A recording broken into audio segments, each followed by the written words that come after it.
हाँ जी प्यारे बच्चों, बहुत बहुत स्वागत है आपका एक बार फिर से यूनिट 4 चैप्टर 1 लेक्चर नंबर 13। ठीक है भाई, ये लेक्चर भी थ्योरी पर ही बेस्ड है बेटे। और जो टॉपिक डिस्कस कर रहे हो उसका नाम है डीसी जनरेटर। डीसी माने डायरेक्ट करंट। डायरेक्ट करंट वो होती है जिस करंट की दिशा ना बदले, जिस दिशा में है उसी दिशा में करंट बनी रहे। यूनी डायरेक्शनल करंट समझ लो, एक तरह से एक ही दिशा में बहने वाली करंट, और लगातार दिशा बदलती रहे तो फिर उसे एसी कहते हैं। अब देखो बेटा, जनरेटर की डेफिनेशन अभी लेक्चर 12 में तुमने पढ़ी है। बताओ क्या होती है, अब तुम लोग बताओ।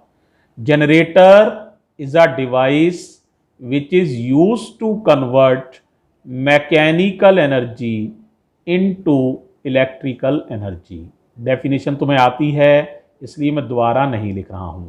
बताओ क्या होती है। It is use to convert mechanical energy into electrical energy. Principle अभी तुम पढ़ चुके हो, हर जनरेटर का अभी प्रिंसिपल मैंने पढ़ाया था। क्या होता है, कॉइल जब घूमती है, मैकेनिकल वर्क करते हैं तो उससे कॉइल घूमती है। कॉइल के घूमने से मैग्नेटिक फ्लक्स में चेंज होता है और उस चेंज से ही इंड्यूस्ड ईएमएफ या इंड्यूस्ड करंट पैदा होते हैं। तो whenever there is any change in the magnetic flux linked with the coil, an opposing induced EMF is produced in the coil which is equivalent to electrical energy। Clear हो जानी चाहिए बात। Essential component भी अभी तुमने पढ़े थे। बताओ पहला क्या था, आर्मेचर कॉइल, इसमें भी है।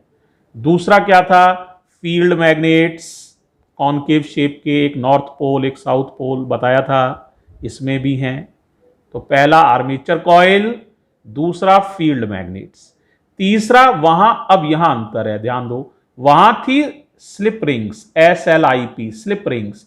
यहां स्लिप रिंग्स नहीं होती हैं, यहां होती हैं split rings, SPLIT split rings. तो ये अंतर है, ये ध्यान देना। क्या अंतर है, तो स्लिप रिंग्स की जगह, स्लिप रिंग्स की जगह पर हमें लेनी है स्प्लिट रिंग्स। स्प्लिट रिंग्स का मतलब होता है एक रिंग को हमने दो टुकड़ों में तोड़ दिया, दो से ज़्यादा में भी तोड़ सकते हैं, लेकिन पहले दो टुकड़ों में जैसे ये तोड़ दिया तो ये एक रिंग से दो रिंग्स मिल गई टूटकर, इनको कहते हैं स्प्लिट रिंग्स। स्लिप रिंग जब लेते हैं ना तो करंट की डायरेक्शन चेंज हो जाती है, हर आधे चक्कर बाद करंट की डायरेक्शन चेंज हो जाएगी। और स्प्लिट रिंग्स लेते हैं तो करंट की डायरेक्शन चेंज नहीं होती है, करंट की डायरेक्शन सेम बनी रहती है। ये बेसिक अंतर होता है। अगर करंट की डायरेक्शन हर आधे चक्कर बाद चेंज करानी हो तो स्लिप रिंग्स, और आप चाहें करंट की डायरेक्शन एक ही सी रहे तो स्प्लिट रिंग्स। ये अंतर है। कार्बन ब्रशेस उसमें भी थे, इसमें भी होते हैं। एक कार्बन ब्रश इससे अटैच होता है, इससे रगड़ खाता है, एक कार्बन ब्रश इससे रगड़ खाता है। तो ये कार्बन ब्रश हो गया आपका पहला, ये हो गया दूसरा। ये स्लिप रिंग आपकी पहली हो गई, ये हो गई दूसरी। ठीक है, अब मैं डायग्राम में आपको और दिखा देता हूं ताकि क्लैरिटी आपकी बढ़ जाएगी। जरा देखो बुक में से, जरा देख लो एक बार डायग्राम।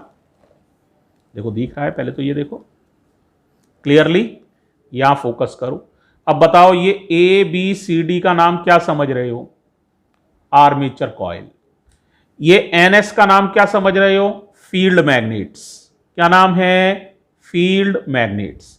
ये देखो आधी रिंग ये है, आधी रिंग ये है, R1 R2 स्प्लिट रिंग्स। ये ब्रश है ये वाला B1, और ये वाली पत्ती जो है इसका नाम है B2। तो B1 B2 सब समझ में आ रहे हैं, क्लियर है। तो ये अब बताओ इसमें अंतर क्या आएगा। पहले EMF देखो आधा चक्कर तो ऐसे मिलता था और फिर आधा चक्कर नीचे की तरफ मिलता था ऐसे करके, लेकिन क्योंकि तुमने कौन सी रिंग यूज की है, स्प्लिट रिंग्स, तो ये जो नीचे वाला आधा चक्कर है वो भी कहां मिलेगा, ऊपर, डायरेक्शन सेम हो जाएगी। इस तरह से EMF आपको मिलेगा। समझ आ गया सभी लोग को क्या अंतर है।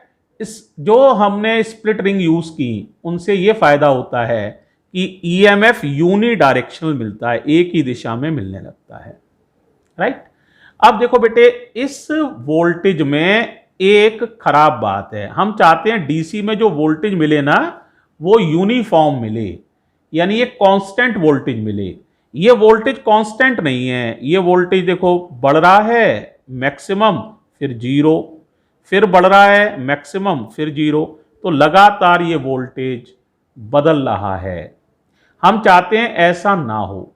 अगर आप चाहते हैं ऐसा ना हो तो क्या उपाय कर सकते हो वो समझाने की कोशिश कर रहा हूं। आप एक कॉइल लेने की बजाय कितनी कॉइल लेंगे? दो। क्या बोला? आर्मेचर कॉइल एक मत लो, दो लो। एक तो ये है ही, एक ऐसे और लो इसके परपेंडिकुलर आर पार, ऐसे है ना, बीच में से आर पार जा रही है, इधर भी है ऐसी, नीचे की तरफ भी होगी, इस तरह से है। समझ में आ रहा है? दोनों के प्लेन आपस में कैसे हैं? परपेंडिकुलर। और सही देखना चाहो तो यहां देखो, ऐसे दिख रही है? आधी कॉइल ऊपर आधी कॉइल नीचे, देखो जरा, है ना, ऐसे एक दूसरे के प्लेन फंसे हुए, ऐसे दो उंगली ऊपर है दो उंगली नीचे, ऐसे दिख पा रहा है पूरा डायग्राम? इस तरह से ले लीजिए आप।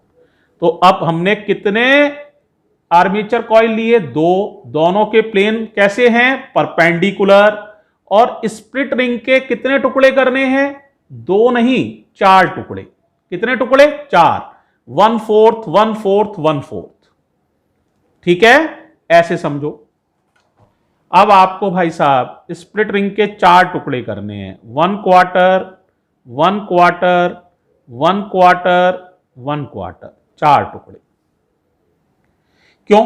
क्योंकि जितने आप आर्मेचर कॉइल लेंगे उसके डबल टुकड़े करने होते हैं। पहले हमने एक आर्मेचर लिया था तो दो टुकड़े, अब हमने दो आर्मेचर लिए हैं तो चार टुकड़े। अब आप कहेंगे सर इससे फायदा क्या होगा?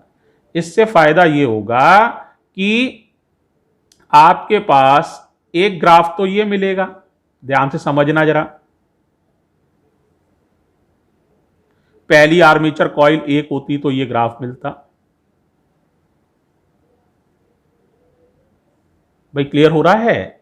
अब एक और प्लेन है जो इसके परपेंडिकुलर है, यानी देखो इस वाली से तो ये वाला ग्राफ मिलेगा, ये वाली से, ये आर्मेचर कॉइल से ये वाली आर्मेचर कॉइल थे तो यही ग्राफ मिलेगा। अब एक आर्मेचर कॉइल ऐसे और लगी हुई है ना, ध्यान करो, इसके परपेंडिकुलर ऐसे करके, ध्यान आ रहा है ना? इससे ये 90 डिग्री पर, इससे तो ग्राफ 90 डिग्री शिफ्ट होके मिलेगा, एक चौथाई चक्कर शिफ्ट होके मिलेगा। तो दूसरी वाली से ग्राफ ऐसे मिलेगा, ध्यान से देखना, अंतर यहां से मिलेगा, यहां से।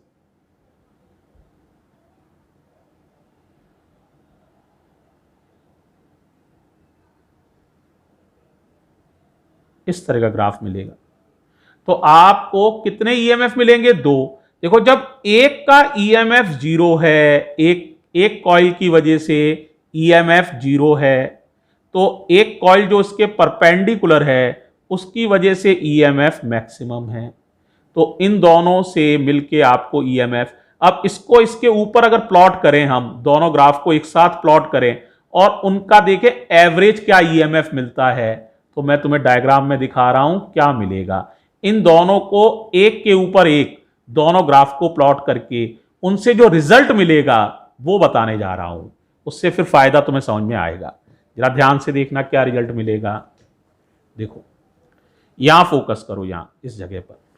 तो देखो ये, देखो एक ग्राफ तो ये रहा, देखो ये एक प्लेन की वजह से है, ये एक कॉइल की वजह से। ये दूसरा ग्राफ है दूसरी कॉइल की वजह से, देखो एक यहां से शुरू हो रहा है एक यहां से। अब इन दोनों से जो रिजल्ट मिलेगा वो ये मिलेगा, देखो जो डार्क दिखाया गया है, डॉटेड छोड़ देना। तो आप देखो इसमें काफी हद तक ईएमएफ में वेरिएशन तो है, लेकिन जरा सा है, जरा सा कम हुआ फिर उतना ही हो गया, फिर जरा सा कम हुआ फिर उतना ही हो गया, फिर जरा सा कम हुआ फिर उतना ही हो गया। तो ईएमएफ में वेरिएशन ऐसा करने से काफी कम हो जाते हैं। यानी पहले हो रहा था जीरो से मैक्सिमम, जैसे जीरो से 220 वोल्ट, तो अब ऐसा नहीं हो रहा।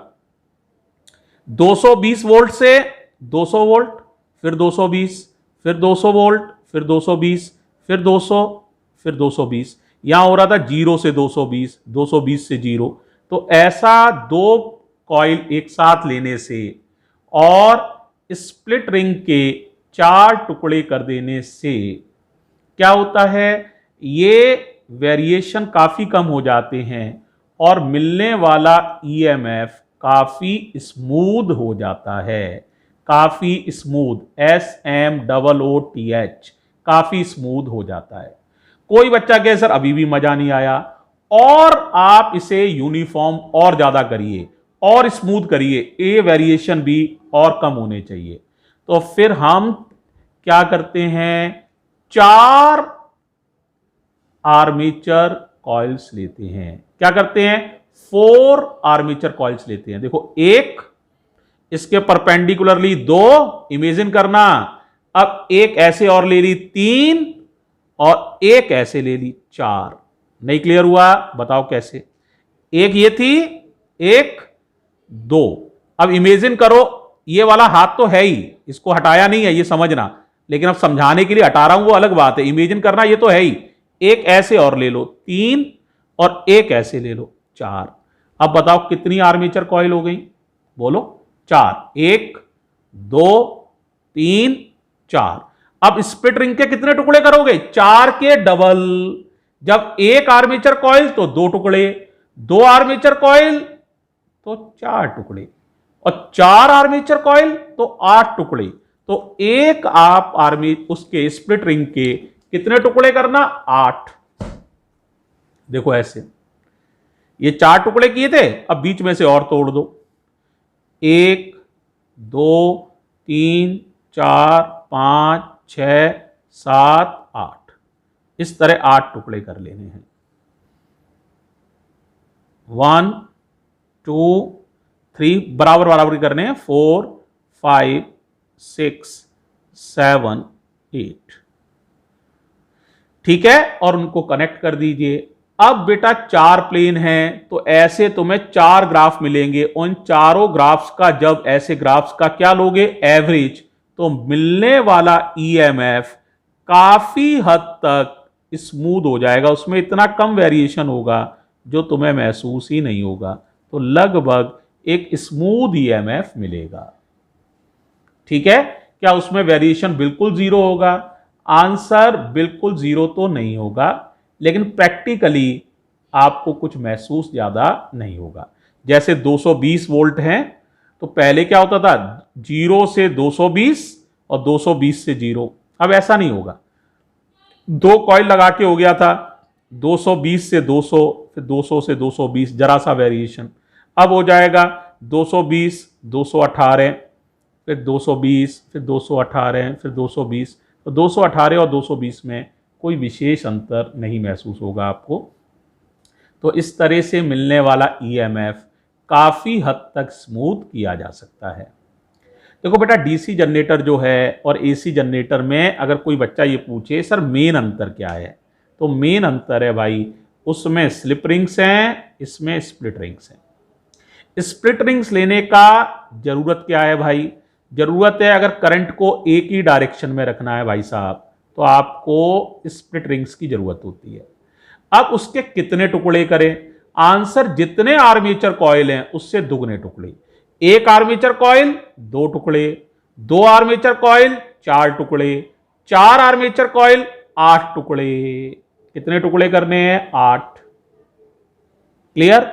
इस तरह से टुकड़े करने हैं भाई। इतने ज्यादा आर्मेचर कॉइल लेने से क्या फायदा होता है? आंसर यह है कि आर्मेचर कॉइल ज्यादा लेने से मिलने वाला ईएमएफ स्मूथ हो जाता है, उसके वेरिएशंस खत्म हो जाते हैं काफी हद तक।